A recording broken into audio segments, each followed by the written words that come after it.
Eu quero deixar uma palavra para o coração de todas vocês. O tema do culto hoje é: na minha vida, Deus é quem oferece a perspectiva, com base em Colossenses capítulo 3, versículos 23 e 24. E eu ainda digo mais: te agradeço, Deus, por tua obra em minha vida. E aí primeiro vamos ver o que significa perspectiva, para a gente entender.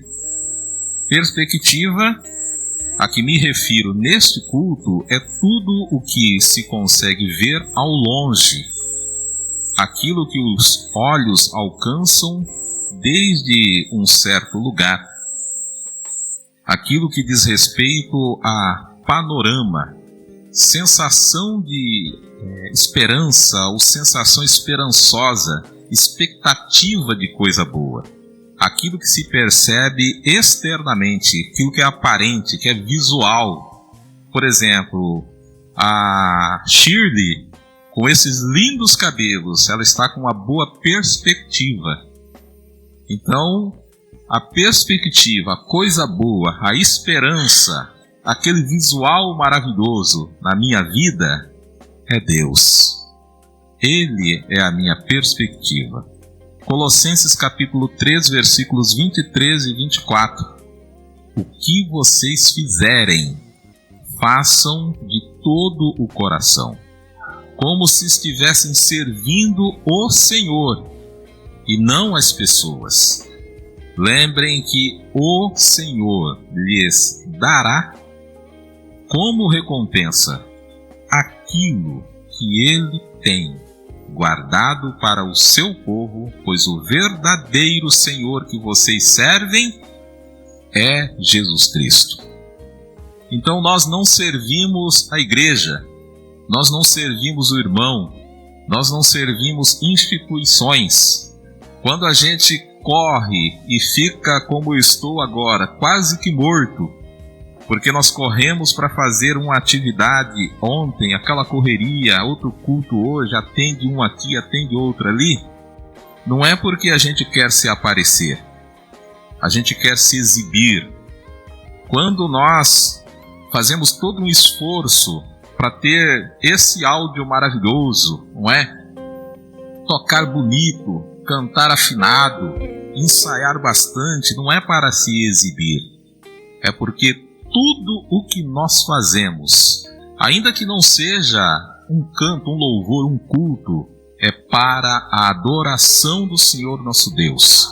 Eu vou trabalhar daqui a pouco, eu faço como se fosse para Deus.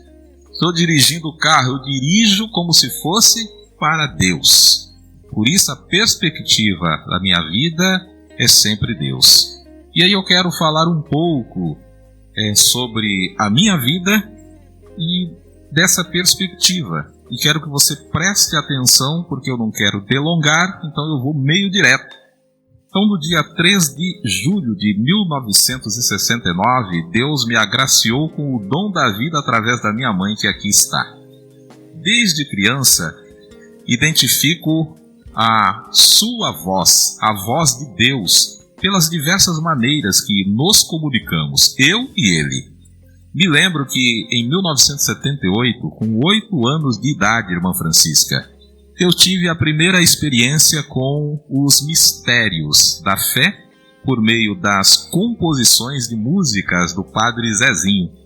Naquele tempo eu frequentava a Igreja Católica quando os meus pais me levavam à igreja em ocasiões especiais, como é típico, né, de muitos católicos. É batismo, casamento, aí vai na igreja. A gente era assim. A partir de 1980, eu passei a ler, estudar a Bíblia e frequentar igrejas evangélicas quando, nos finais de semana, a gente ia até a cidade de Paranavaí. 6 anos depois, me ingressei, por meio do batismo, na Assembleia de Deus. Em outubro de 1987, me tornei diácono, presbítero em 1993 e finalmente cheguei ao ministério em 1994. É uma caminhada longa. E quanto mais vou caminhando para junto de Deus, seja pela volta de Jesus Cristo que se aproxima para vir nos buscar, ou a minha ida ao seu encontro, tendo em vista o final da vida, por ocasião da minha morte, eu me conscientizo da necessidade de amar a Deus por meio do cuidado, do amor, da atenção e do acolhimento a todas as pessoas, sem acepção. Se você não sabe o que significa acepção, dê uma olhada no culto anterior, lá de quarta-feira, que nós tratamos desse assunto. E aí você vai entender o que significa ser uma pessoa que não faz separação, acepção de pessoas. Tudo o que você tiver de fazer, faça o melhor que puder, pois no mundo dos mortos não se faz nada, e ali não existe pensamento, nem conhecimento, nem sabedoria alguma. E é para lá que você vai. Eclesiastes capítulo 9 e o versículo 10. Essa palavra é para mim. Essa palavra é para você. Então, eu não dependo de fazer qualquer coisa para Deus, eu não dependo da Ruth, a minha esposa. Eu não dependo dos meus netos. Eu não dependo do pastor Cleiton. O que veio à minha mão para fazer, farei. É como nós fizemos, por exemplo, ontem. Eu disse para as pessoas que nós convidamos, eu estou preparado para fazer sozinho, eu e Deus, porque a missão foi dada a mim. Se tiver mais gente, compartilhamos. Se não tiver, cumprirei a minha missão. Por essa razão, o pastorado que Deus me concedeu é popular. Muito diferente de pastorado de gabinete que a gente vê hoje, não é? Aqueles pastorados ativistas. Não, o meu é popular, fruto de conversão e amadurecimento de fé, que me leva à adoração a Deus como um modo de vida. Ou seja, minha vida, em todo lugar, precisa se constituir em um projeto de Deus que tem como propósito, cada vez que se aproxima mais de Deus, ser mais humana. Então, é diferente, ao contrário. A pessoa ela fica tão santa que ela fica inacessível, fica chata. Você não consegue conversar com certos crentes porque só fala de inferno, de maldição, que Deus vai pesar a mão. É uma coisa chata, uma coisa horrível. A minha vida não.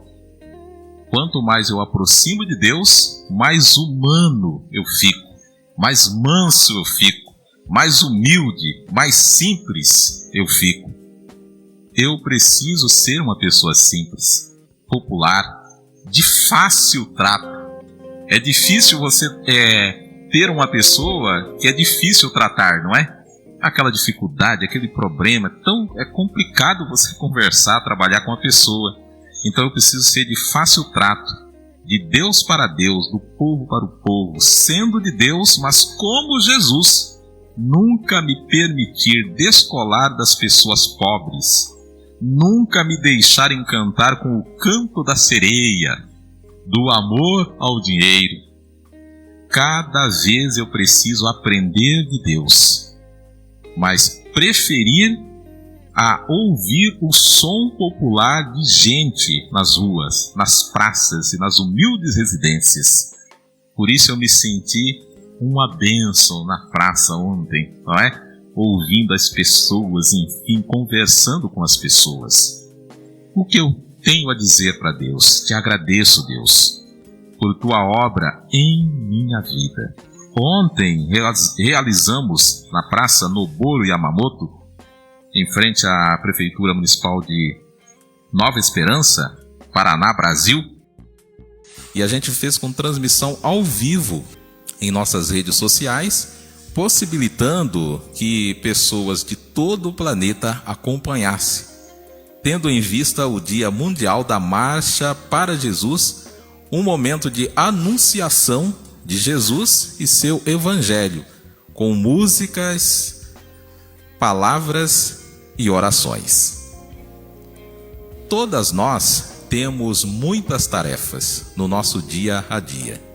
E, naturalmente, tendemos a realizar as mais fáceis, mas não é possível fazer apenas coisas que nós ou as demais pessoas gostam, ou com as pessoas com quem nós temos afinidade, ou se as pessoas se comprometerem a ajudar. Então, só vou fazer algo se a irmã Enísia se comprometer em me ajudar. Não dá, não é?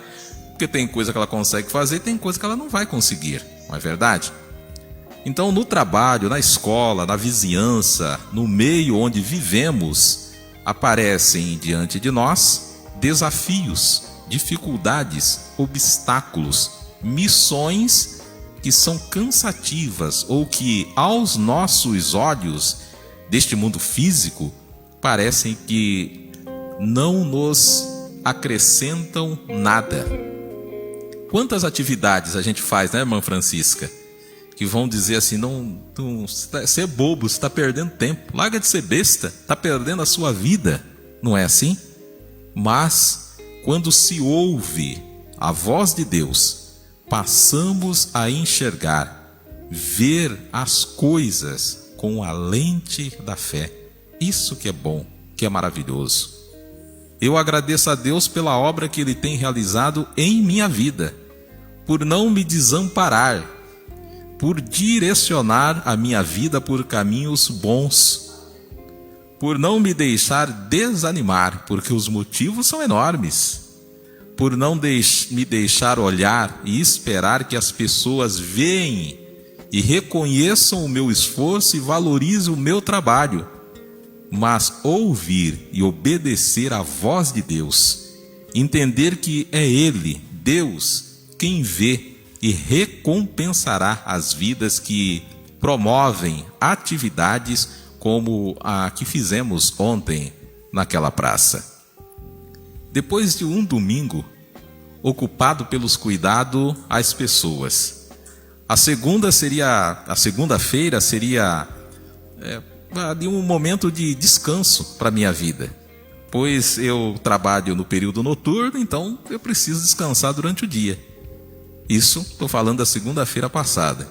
Fiquei na cama, lendo e estudando, quando fui inquietado por Deus a planejar e realizar a atividade da noite de ontem. Houve um momento que a jornada parecia pesada para mim. Quase ninguém se manifestou para ajudar. E por fim, os irmãos acompanharam. As pessoas que se dispuseram a ajudar tiveram impedimentos. A irmã Francisca mesmo ficou fanhosa, não conseguia nem falar, não é? A Jamie passou mal, né? O Cleito mal ficava em pé. Então, assim, todo mundo começou a ter impedimentos, né? E a maioria não pôde comparecer. Então, como é que você vai fazer? No entanto, eu pude extrair coisas maravilhosas da situação, pois na minha vida, Deus é quem oferece a perspectiva.